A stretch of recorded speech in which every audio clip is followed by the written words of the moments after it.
I have a little visual for you here. This is a plate of cookies, and I put my hands on them so they won't fall off. And they're not supposed to look like that. That's what that cookie looks like. That's a better picture. This is a plate of cookies. And now I'll put them side by side so you can get a better look.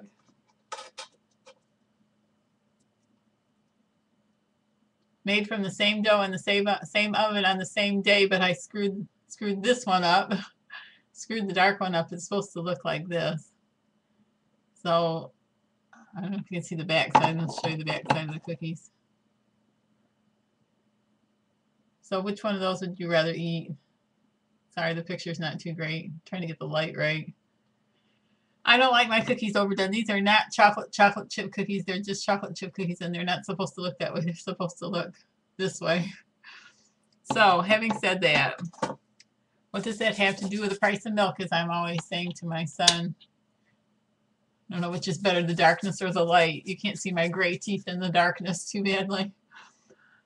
Okay, what does that have to do with the price of milk? Well, cookies and milk go good together.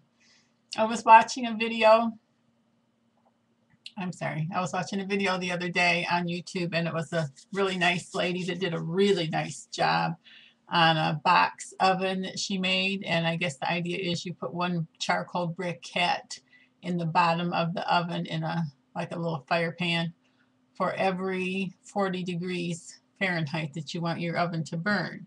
So if you needed 400 degrees, you'd have 10 briquettes. So she did a really nice job, and she decided that she was going to try to do key lime bars, and they looked wonderful.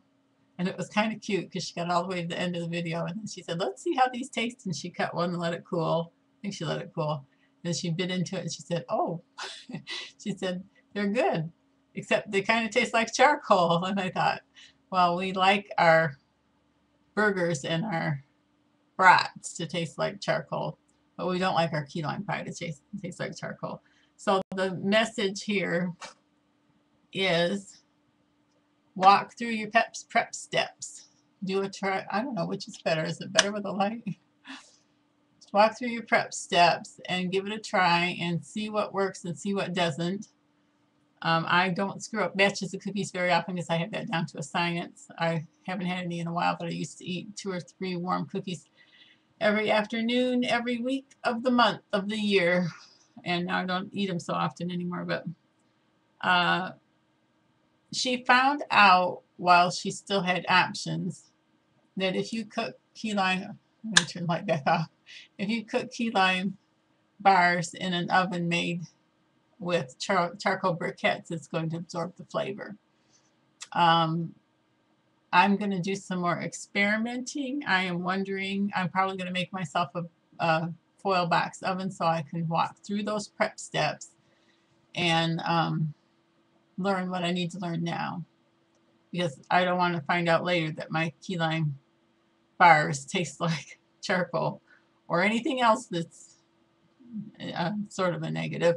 I'm sure you'd be, I just had a cramp in my toe, I'm sorry.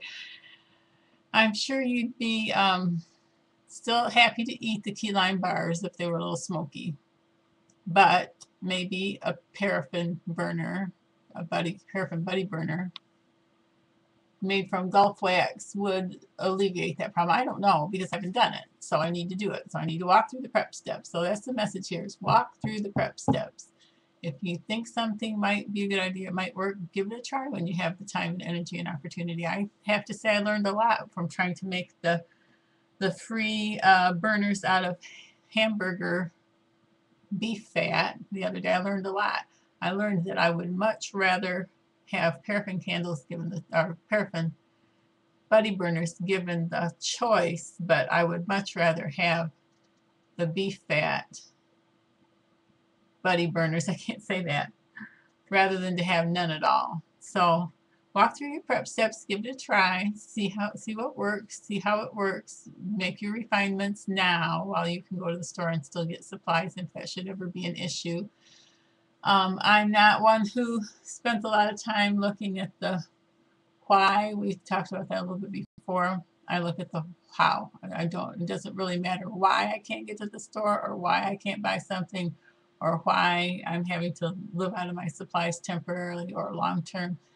The only thing that's going to matter when I need to do that is, do I know how? So that's where I'm trying to come into your life.